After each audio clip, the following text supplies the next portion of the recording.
There's a very good chance if you're tuning in, you are a missionary who is raising support and you don't have as much money as you would like to have. On a recent survey of thousands of missionaries and ministry leaders, we discovered that over 90% of them do not know other missionaries who are fully funded. This really breaks our hearts. So today, we asked one of our very, very longtime friends, Nora McNamara, to sit down with us and give us the permission to share the replay of a recent call she did for our fully funded Academy members. One of the core steps of what Mary and I teach in Fully Funded Academy is to run your research, find missionaries, find other leaders who have raised support and gotten fully funded, ask them a few questions, learn from them because success leaves clues. But it's a real big issue if 90% of our members don't know anyone who's fully funded. So we are bringing someone we know and have known for years and has been fully funded for years to you today. And I really believe that you're going to be encouraged by this conversation. You're going to glean some insights on things that you can do in order to improve your support raising endeavors. And I will be back at the end of this conversation to give you a preview of what we're going to cover on the next video. So without further ado, let's get into this conversation with Mary, Nora, and all of our fully funded Academy members. Enjoy. Mike and I met Nora in 2018 at our first live workshop that we did. And Nora was sitting next to me while Mike was doing his part of his presentation. And I just remember so vividly like having a conversation with Nora about what she does. And she took just a minute or two to basically tell me a story. And when she told me the story, she ended the story. It was a Bible story. And at the end, she was like, "That's what I do." And I was like, that's pretty stinking amazing, Nora. Like, she could just actually, in just a very short period of time, express to me, like what she did by just demonstrating the mission. But Nora, how long did it take after our workshop before things turned around? And I want you to be able to share what was going on in your life when we met you in 2018. Well, in 2017, in November, I received $34 for the month. So I was in bad shape. And I went to a webinar that Mary and Mike did before the thing. And I just did a really clear ask. So already things were starting to look up when I went to the seminar in California. Because people were like, "Oh, $34, that's not okay." Yeah. So I want to say within like 6 months, I was well on my way to being fully funded. And by the time I did the next end of year ask, that put me over the edge. So did you actually go and research, do this step? Did you go talk to fully funded missionaries? I didn't know any. Okay, so you guys are not alone. Okay, we see that. And why do you think that is? I think it's just like the norm. Nobody's fully funded. Nobody's going to be fully funded. We just have to suffer for Jesus and suck it up and make do with what we've got. I feel like that's the attitude. Yep. And yeah, even the coaches my organization gave me, they weren't fully funded. And that they were supposed to be coaching me in support raising. And this is, Mike and I see this more common than not. A lot. Like, I mean, the organization I worked with for 5 years, their support raising coach was not fully funded either. And he was responsible for coaching all of the other individuals to do this. And then he on the side was talking to me about like, "Oh, I got to figure out how to get fully funded." And I was like, this is not okay. This is not okay. But at the same time, Nora, you, I also just wanted to share real quick that Nora, I don't know where you're at today, but Nora was single and you had a roommate. Mm-hmm. And that was more than okay. Like everybody felt like she should have a roommate. She's a single woman and she shouldn't have I mean, vacations and a nice car and have a home of her own and the basic things that you would say a family should have, like a family unit with 2.5 children. So, for you to say, no, I'm going to make a shift. Can you tell us like what happened? Like, what flipped for you? I think of Mike and Mary as, the paralyzed guy whose friends let them down in front of Jesus on the mat. And this paralyzed guy, he couldn't do anything. He had to rest on their faith to be brought in front of Jesus. I was pretty close to quitting. But Mary and Mike believed that I could be fully funded. And so I just leaned on that and sat on my mat and let them bring me to Jesus. And that's what did it for me, I think. I love that, Nora. That's awesome. Yeah. And by the way, P.S. for all of you, Mike and I do believe in all of you, every single one of you. And so that's why we're here right now. And so Nora, what year did you got fully funded then was it 2018, 2019? Yeah, 2018, 2019, somewhere there. And what have the last, 6 years looked like financially for you? Oh my gosh. If something goes wrong with my car, I just fix it. If I have to go to the dentist, I just go to the dentist. I had to get a crown, and it wasn't like a big catastrophe that I had to get a crown. And now I'm in a PhD program. That couldn't have happened without fully funded. Yeah. Yeah. I remember Nora was driving through St. Louis when I was in St. Louis, and she comes in and she's got her cute little car and she pulls up and she's just like all the things you used to call the people above you muckety mucks. Yes. But she goes, I'm a muckety muck. Like she had moved up in the organization, and it was like you had a long-term plan of like what you wanted to see, and it's like everything exponentially happened so much faster because I felt like the finances were not a challenge anymore. So then it was like the vision that God had given to you was now, I could go get my PhD. I could become a muckety muck in the organization and yeah.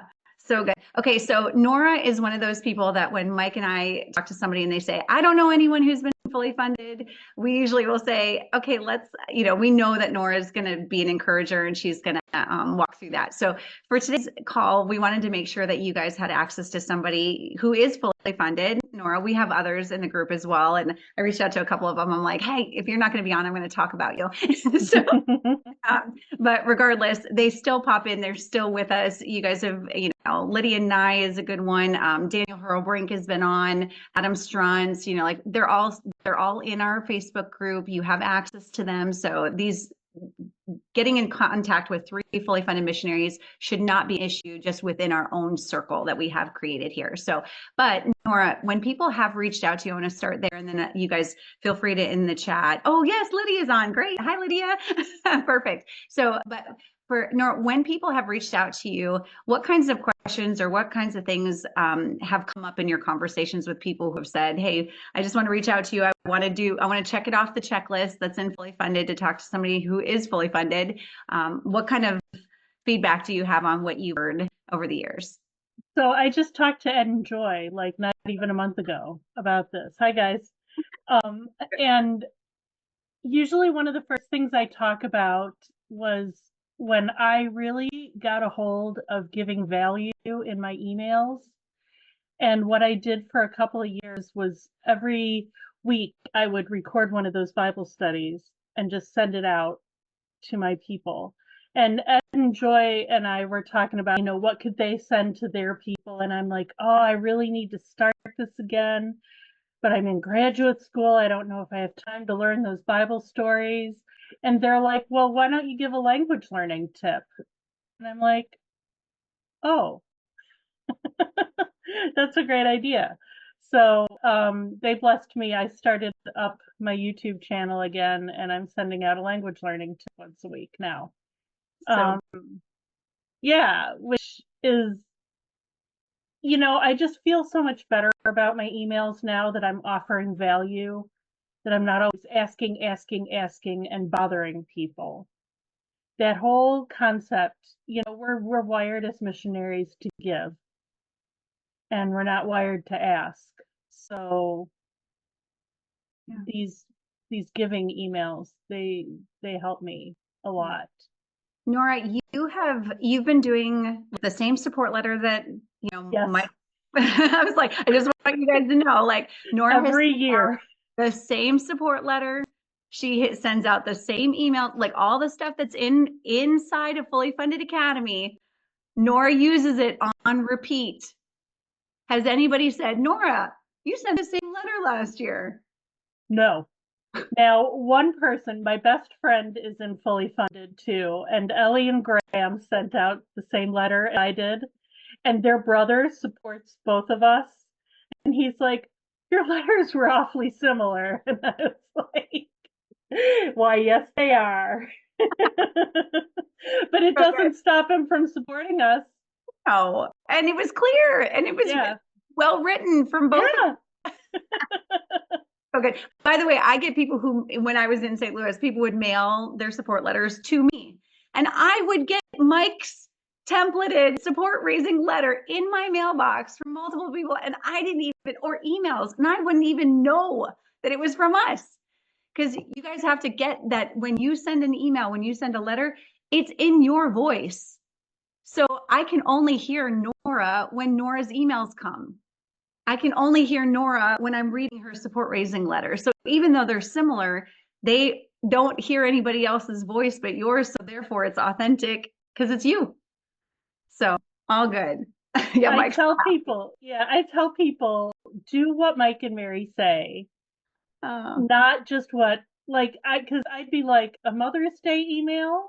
I don't send a Mother's Day email. That's not something I would do. And then the day before Mother's Day, I got this email from Daniel Hurlbrink about his mother. And I sent him an email. I'm like, oh my gosh, that's so beautiful. Thank you for sending it to me. And then I was like, wait a minute, that's the template.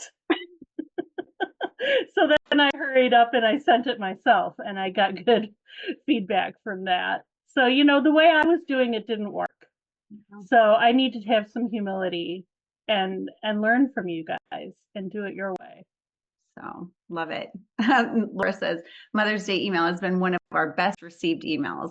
So great to hear. Okay, I want to give you guys an opportunity to ask questions from Nora.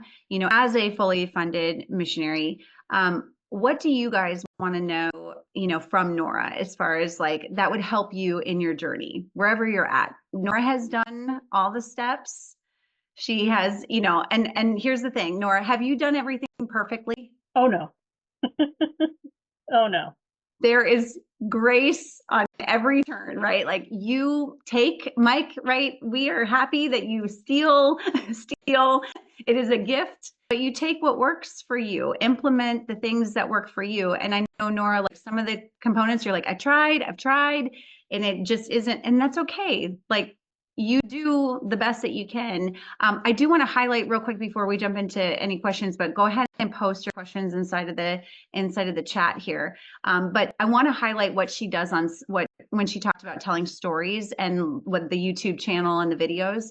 So Nora, on Sundays, following our time together, you made a decision that you were going to start to do kind of how we, you just briefly told me a story sitting next to you. I was like, oh my gosh, now I know what you do, Nora. Like I just couldn't quite get my arms wrapped around what you did. So every Sunday following, right? What did you do? I just stood in front of my phone. I had it angled this way, not this way, because this way is better. For Mike says it's better. And I would just tell a story. I would tell it once. I wouldn't edit it. I didn't tell it a few times. If I misspoke, I just corrected myself and kept going. I didn't have time to make this a big, beautiful thing. So I would do it on my phone. I would upload it to YouTube, and then I'd send it out in MailChimp to my people. So this was your service. Like you were serving them every single week with a story that connected back to your ministry. This is what you do. This is your ministry. What is your skill set and your gifting? And you served all your people on your email list. Yeah. And then you mixed in the templates that Mike Mhm. has written for all of you. So, and then the support letter at the end of the year. So you just, this was your, some people like to do podcasts. Some people like to, share prayer requests or, or just a story of ministry in their email. And for you, it was very fitting to be able to tell that, to do it in a way like that, which is great. Love it. Okay. All right. We got some questions coming in. So Nora, how did you find new people to talk to for possible support? I didn't. It's just my list. It is just my list, which is only 200 people long, which is not how long it's supposed to be. I mean, I've been at this since 1996, and the new supporters have just come off my list, people that decided to start giving and decided to increase. And As soon as I'm done with my PhD, I need to find some new people. I'm nervous, because people are aging. But I didn't. there you go. There you have it. The people in your inner circle, you have the right people. And for some of you guys, obviously, when you said 200 isn't enough, I mean, 200 is great, Nora. There's not. If you read the books, they say like 500 and stuff like that. You don't say that. The books say that. Yeah. And that's the whole thing is that we have no idea if your support is going to come from one person, 10 people, 100 people. I think that's the challenge when I watch. I had a conversation with one missionary years ago who was just young, right out of college, just trying to raise his support, and his average donation was like $10. And I was like, oh gosh, that's going to take you forever. You know how many supporters you're going to need for $10 a month, to get to $5,000 a month? Like that is a lot of people, right? So this is where some are going to give more, some are going to give less, but really making sure that you just continue to add people on the list. Nora, do you do a lot of speaking by any chance? Like, do you go and present at churches? I used to. Everything is kind of on hold. Because of the PhD. That's all I can do to do the PhD. The reason why I say that is that for many of you guys, you're naturally going and speaking at your churches, like the ones that support you. So when you're speaking, get them on your email list. So the goal is not to get them to give me cash today, because you're going to get the love offering, but the goal is not to get money from them today. The goal is know, like, trust. Try. Okay, how are they going to start trying out your ministry? And so Nora's telling you, know, like, trust, that they got on your email list to continue to try out your ministry, and then they started to give. So you guys are just already doing it, so just continue to do that. So, okay, Shelly, Mercy making, okay, perfect. Let's see. Now that you're fully funded, do you continue to maintain a team? If so, has their involvement changed, or are still on mission to continue to be your champion or ongoing funding needs? Yeah, the team, oh my gosh, it's so important to me. I'm not alone anymore doing this. I was frustrated at one point and I wrote kind of a snarky email, but praise God, I ran it past the team and they're like, no, Nora, don't say that. Say this. And I wrote down what they said to say and I sent it out, and I praise God for them. Yeah, they are not going out and raising support for me, but they are so supportive. Yeah, So good. yeah, absolutely maintaining the team. How many do you have? Let's see, I have Matt and Michelle, Gail, and Doug. And I just looked around. Here's how I did it. Well, first I was like, okay, this one is a fundraiser, this one is a speaker, this one goes to that church, that big rich church. And I asked people based on that, and they all said no. Um, and then I just looked at who's already excited about my ministry, who emails me, who's just excited about it. And I asked them, and they were like, of course we'll do this. We've been waiting to do more for you. So that's my advice on that. So good. Love that. Thank you for sharing that. And as you can see, 3 to 5 people. We're going to talk more about that in our next coaching call.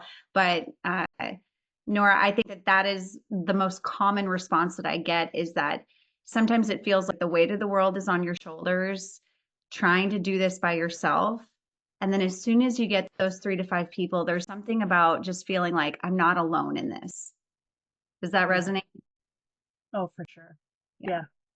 And it's like, oh, we're in this together, and our donors are in this with us, with me. It's not me doing this by myself because God called me to do this.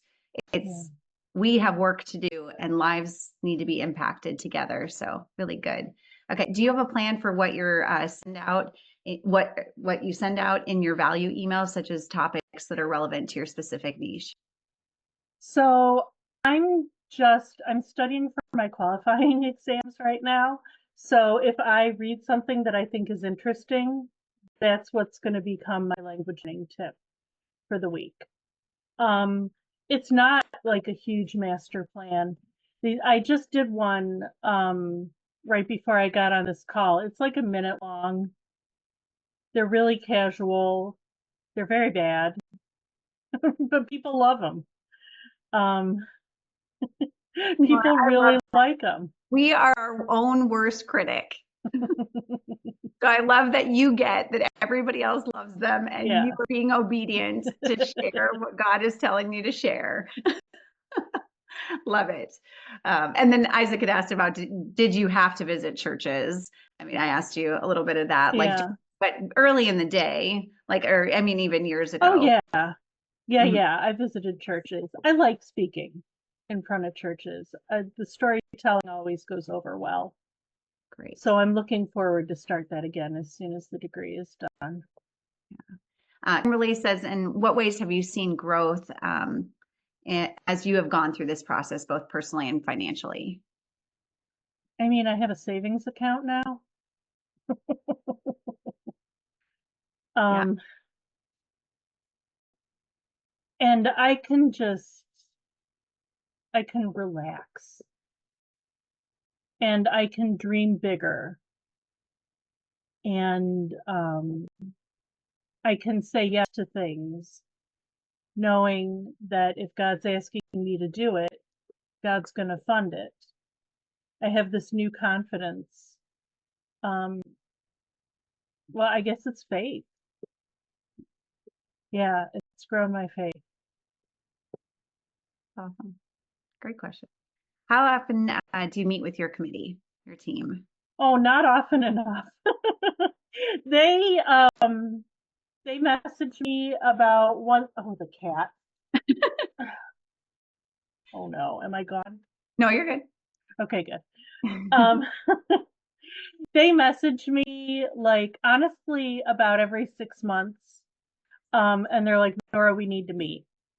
Or they'll be like, Nora, we need to meet after your finals or whatever.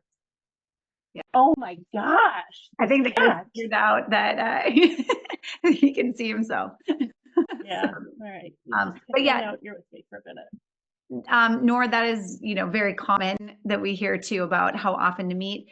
As you can imagine, when you're first trying to get fully funded and you're underfunded, there's a need to meet more often. Yeah. And then once things start to stabilize and that you have more recurring income and it's more of that touch base, then, meeting more frequently or less frequently isn't so necessary. So really good. How do you determine what story or nuggets to put into your email that will benefit your people? Just anything that encourages me. Anything that makes me go, yay, God. I'm like, oh, that's an email right there. And I write really short emails. I do not agonize over them because I used to, write them like quarterly and, like in Publisher and like format them, and no, that's all over. I don't know if it was Mike or Mary who said, do you get formatted emails from your friends? No, you just get an email. So I just send emails now. Yeah, anything that makes me go, yay, God. Okay. So good. Awesome. Any other questions you guys have for Nora?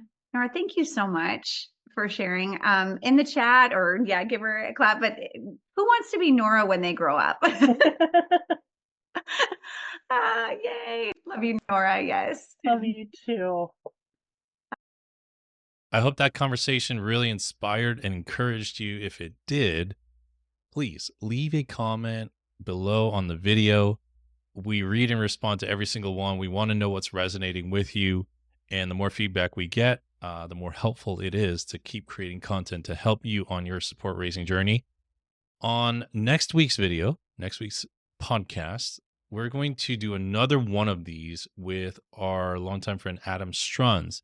We're also going to talk to Adam about what he did in order to get fully funded. And Adam has a little bit of a different situation than Nora. Adam isn't just raising support for himself, but for a larger organization. And we think that you're going to be very, very encouraged by that combo as well. It will also be taken from one of our live coaching calls inside Fully Funded Academy. You can see that we are really passionate about what we teach here. We're really passionate about helping the people who we work with. And we're so excited because people are getting real results. So if you'd like to find out more about Fully Funded Academy, just visit us at fullyfundedacademy.com. If you haven't picked up our book yet, that's another way that you can get involved. If you can't do live coaching calls right now, just go to Amazon. The link is in the show description below. You can just grab that. We're trying to make as much of this information available to you as possible. But look, information doesn't change lives. Taking action, implementation of that information is what really moves the needle. So if you're interested in that, visit us at fullyfundedacademy.com. We're open year round. You just jump in and catch up on the things that we might have already been working on. You're watching these videos and grab the book. All these resources are available because we really want to help you. Now, if you haven't subscribed to the channel yet, please subscribe. Every subscription helps us get word out about the channel, about the show. And we will see you hopefully on the next video. Talk soon. God bless.